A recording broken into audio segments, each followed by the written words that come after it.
Hi everybody, welcome to the week in Marvel Avengers Alliance. I'm your host, Dave Dawn, and we're here on GG. Today's background music is brought to you by Gore Shit Sedatives Volume 3. The link will be in the description as always. So let's go ahead and jump right into today's episode. So, speaking of future, because we don't have it yet today as of about 6:30 p.m. Eastern, but you know, last week we got PvP close to midnight. I mean, what, like 11:30 it dropped? So there's been a flurry of details for the next chapter, and that will be chapter 11. We're going to get two worthy from it. We are going to get Ghost Rider's worthy and Black Knight's worthy. Black Knight is coming in with some new abilities that are not in the game yet. Also, there's a list of the heroics that are going to be available, and like A-Bomb versus Abomination, Kamala Khan's getting one, Ant-Man's getting one where Hank Pym either comes in and talks to him or maybe actually drops in as a playable character. I don't know.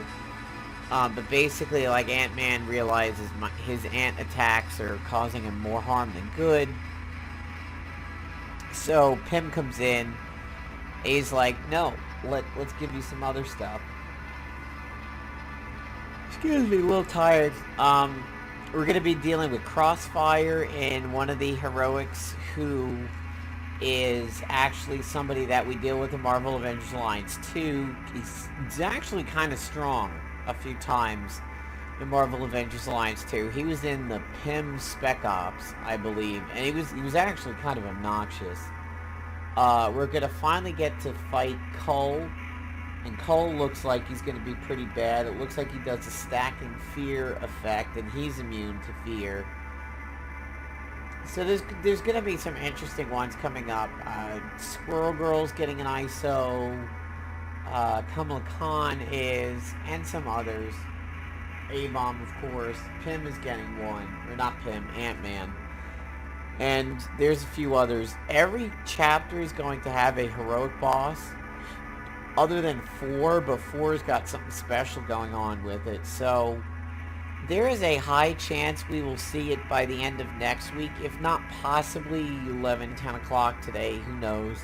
So maybe I'm pulling the trigger a little early by doing the week of Marvel Avengers Alliance at this point, but we'll see. In PvP, this defensive team for me is still doing really, really well. They have finally dropped into the negatives on defense, and that's because on Thursday I went negative 61, and that evened them out, but they are 34 and 38.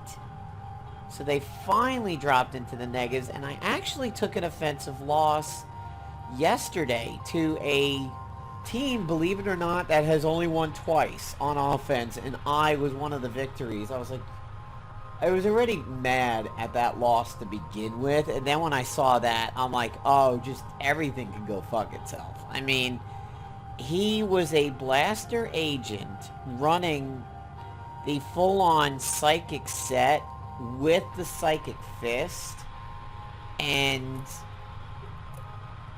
here it is. So this guy did me in. The psych operator and that psychic fist combined to just wreck my world. I mean, oh, he's finally up to 4, but yesterday he was like 2 and 28, and I was like, oh my god, I'm one of these 2. That's so bad.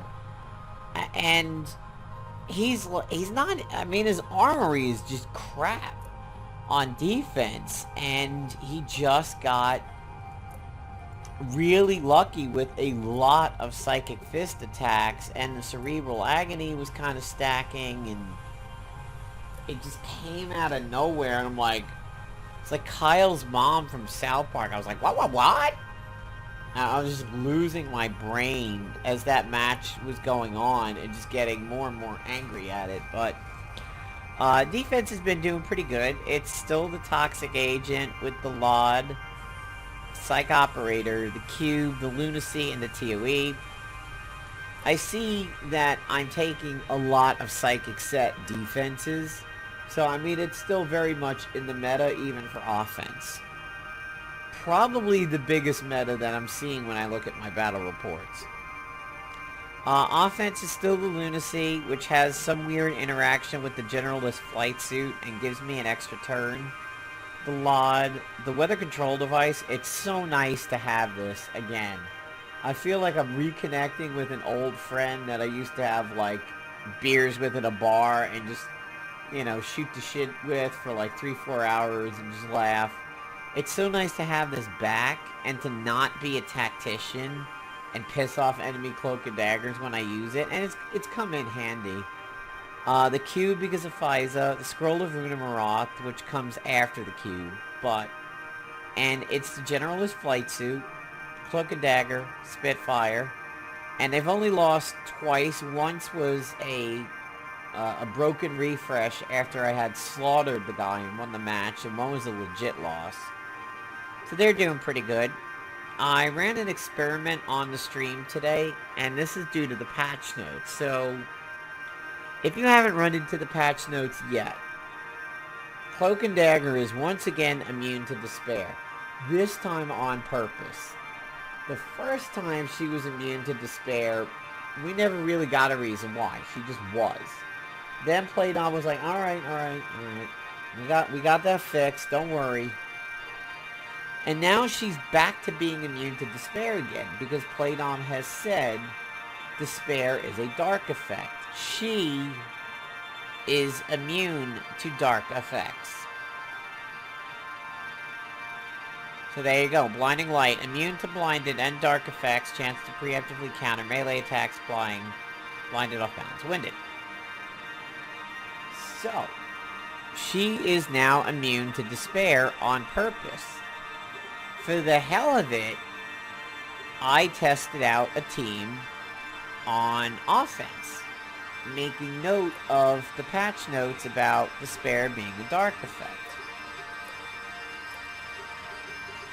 And I got one of my favorite blasters of all time back into the mix. I got Karolina Dean going because of the prismatic shield. Immune to blind and dark effects. So this is a way of negating despair, if it's a problem for you, and, you know, not being Faiza. So I brought her in with Radiation Fatigue, Grace, Ionizing, and Imperium Flare. I actually never really got to do any Lucy in the Sky. I should have, but I didn't. It was either the shield, the beam, and then the flare when it was charged up. And I brought in Faiza with, right now Kurth has the ISO that I use here, Vampiric. I got a Rising Up, and I have a Grace. And over here I have Wide Open, and I ran her with Morale Boost and Tactical Tendencies. So the first time I ran them in a practice match, I used this gear, and I accidentally had the Generalist suit in, which I didn't want. And I lost that one. I actually, I quit it. I was going to lose it. They had 38k. I was like, yeah, this isn't what I wanted to do anyway, so I just quit it. But I was going to lose it. Then I ran it with what I wanted to do was the Tactician suit. And the Tactician suit worked out really, really well with the team. So I'm going to jump into the simulator and I'll show you what the team is going to do. And why I was running it that way. And believe it or not, because I had stolen some ISOs from my defensive team while I was doing the experiment, I actually did take a defensive loss, so I was like, ah, crap. Can't blame it on stealing ISOs, but maybe.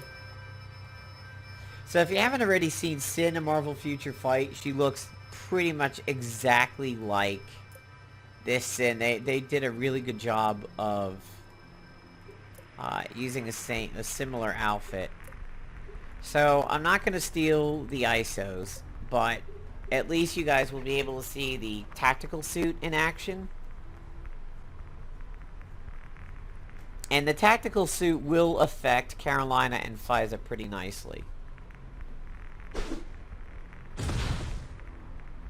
So my tactical suit right now is running Snappy, the upgraded Snappy service, and the grit one.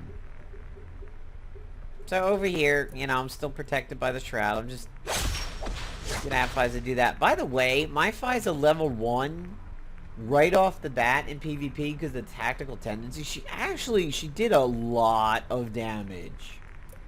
I was kind of surprised and was like, wow, that's... for her first stack. I mean, she was doing pretty good amount. So if you notice here, my Smothering Shadow is not a quick action, but my Sound Barrier is.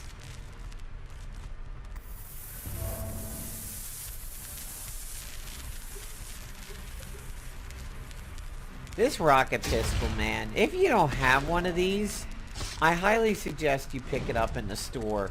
Don't ever underestimate the rocket pistol. It is a very... I'm not even going to say underrated, because a lot of people know just how strong it is. But it's kind of a forgotten gun that's capable of just doing a lot of damage. And it's a good way of hitting people without aiming at them. Alright, so now in pretending this is PvP, since the Smothering Shadow is going away, I could do triage, and I will.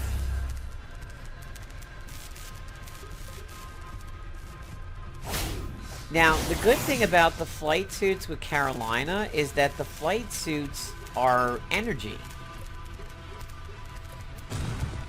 So here's I like to call him the Sprite Machine, because you'll see why in a second. So, in looking at what we have here, now with the passives, I have Grit at 4 stacks, and looking at the blues, Bag of Tricks, buff abilities restore some health, gains Grit when attacking or attacked, Big Boss, attacking with exhausted options does extra damage, buff actions that are not quick actions may be a quick action once per round, Gearhead.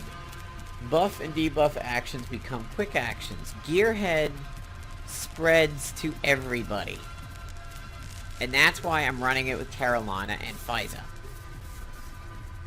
So in looking, this is now going to become a quick action. And watch what happens when I fire the beam. Sprite juice. But Karolina gets a stack off of that.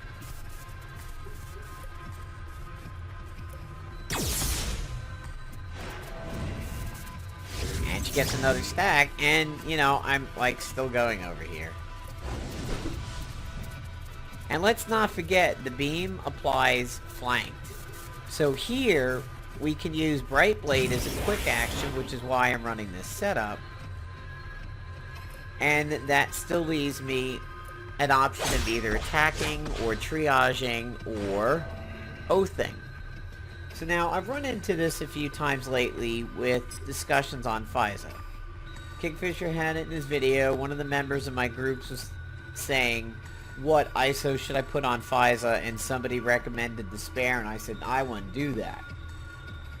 And the guy did counter and say, well, I run into a lot of need for the Despair, and my playstyle is I wanted to go it fast, so I don't care about the cooldown. Okay, point taken. I don't like any of the increasing the cooldowns on her Hippocratic Oath, mostly because I want to have it up every turn, and I think there is honestly smarter ways of putting out Despair than forcing Faiza into doing it. So by using the Charge of Witches, my rocket pistol is going to do Bleeding, Burning, and Breakdown. I mean, look at that's just crazy damage. Now, the Splash, unfortunately, does not inherit the Charge of Witches, but the original target will gain a lot. You'll do a lot of crack to the original person. And you can see by using the Wub Cannon over there, I was able to restore some health, and that is because of one of the ISOs. So, because I want to slow this down, I'll just triage now. We'll get Karolina stacking. So, she's equipped with her personal ISO that does blinding. And she's also equipped with the I can hit phase people ISO, phase frequencies.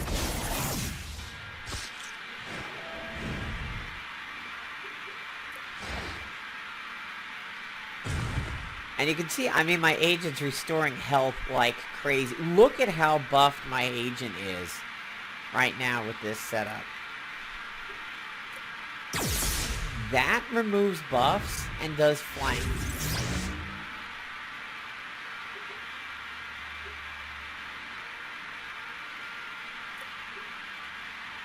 This will not give anything to Karolina, but it's still fun to do. But that will. And here she goes with 3 stacks. So, I mean, there's something you may want to consider. I considered Karolina Dean a few seasons back when the measured ISO came out because she regained so much stamina, but at the time, she wasn't able to hit Kurth with anything, so she became largely useless. And she wasn't quite doing the damage that I had hoped she would. But now that Kurth can at least get hit by something that's tagged by radiation, it's still... she's worth it now. And she goes so well with the flight suits that do energy attacks. And, yeah. So, I'll go ahead and show you guys the Scrapper suit. Since I know it's been a little hard to come by seeing videos of these suits in action. So at least let me try that out for you guys. So you've seen the tactical suit. You've probably seen the generalist suit. And, of course, the infiltrator suit. But if you guys want to see the actions of the generalist suit and the infiltrator suit, and some possible team-ups that work well with them, let me know, and I can do a combined Scrapper infiltrator suit video if you need it.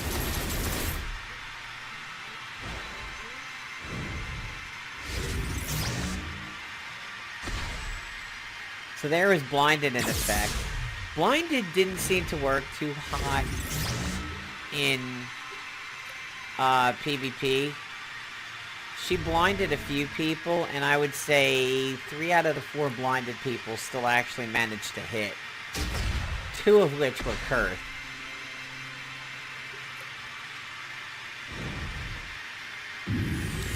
I know why the rocket pistol didn't do quite as much damage there. Shield slam wasn't up. I think that's why the rocket pistol was doing so much damage. Yeah. There's a combination of Faiza and the shield slam going before my agent. That's why the rocket pistol was hurting so bad. And plus that tactician suit actually has good ISOs and my Scrapper suit doesn't.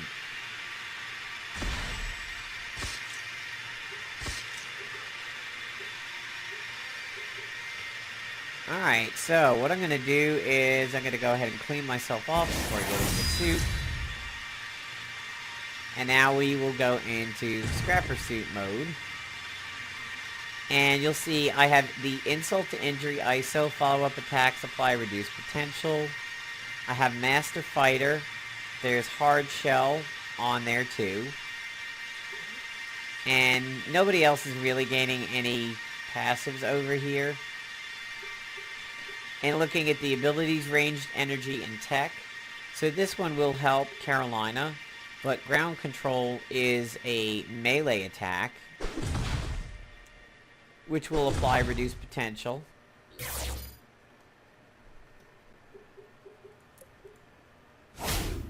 We use Lucy in the Sky, which we never really ever get to try out.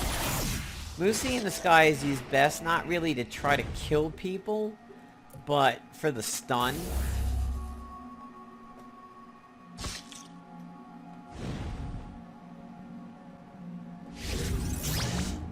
Here comes reinforcements.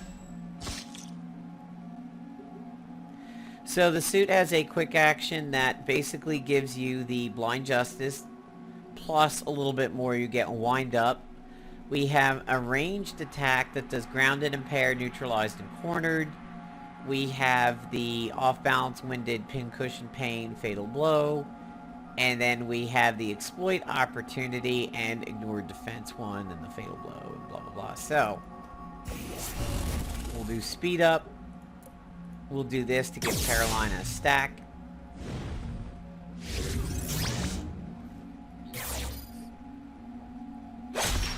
And as you can see, Faiza joins in because of that, which is great. It looks like there's... Oh, that's my Lucio cannon. So yeah, the 5th slot of my agent is like showing through over there.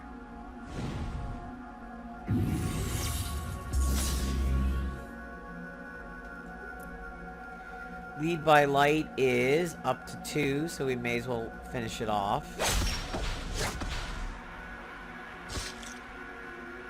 I mean, as much as Faiza is very good on support, she's still capable of doing a lot of damage by herself. And I think she works out very, very well with the gearhead passive of the tactician suit. But remember, triage is a heal and not a buff, so you can't get that to be a quick action via that. I've always loved Karolina as a blaster, really have. It's always been one of my favorites. So you get to see the tactician suit, the scrapper suit. I'm sorry, I misspoke before. If you want to see the generalist suit and the infiltrator suit together in a video, let me know and I can do it. And we're just going to be sitting back now waiting for chapter 11 to drop. It's a lot of people are predicting it's going to be a pretty tough chapter. Some of the heroics look like they may be kind of tough. And as we were discussing on the stream today, we kind of felt that 10 probably could have been a little bit more difficult. I mean, the Blade and Morbius heroic battle was very easy for me because Morbius carried, especially once I gave him the covert ISO. And then Blade got his levels and his gear, and it was a little bit better. The Medusa and the Black Bolt one, I'm not that crazy about. Victor and Chase against Thor sometimes goes really bad because no matter how much you work to keep Thor down, he just busts out a super move and wastes people. God, I've forgotten some of the others. Is the Miles Morales, Captain Britain, Kitty Pryde in this one? Well, the score challenge for Magneto and Mr. Fantastic. That was definitely the high point of difficulty in these. And there's actually none of them that I repeat anymore. And I've gotten to the point where I've gotten all the gear. Like, I have the challenge of that. I finally did get a Singularity Matrix recently. I've had an Ionic Devour for a little while, but that one took a long time. Finally got a white ring recently. Finally got the offensive fan recently. But I don't have any of these. I don't have the perplexing device, and I don't have the finest formula challenge mode one, so that one still could be used, but I do have a bunch of the Deathlock stuff over there. So that's about it for me today, folks. Hope you enjoyed the week in Marvel Avengers Alliance. Good luck in your PvP. I will be hopefully streaming again on Saturday for my PvP matches. And yeah, let's wait with bated breath for Chapter 11. See you, everybody.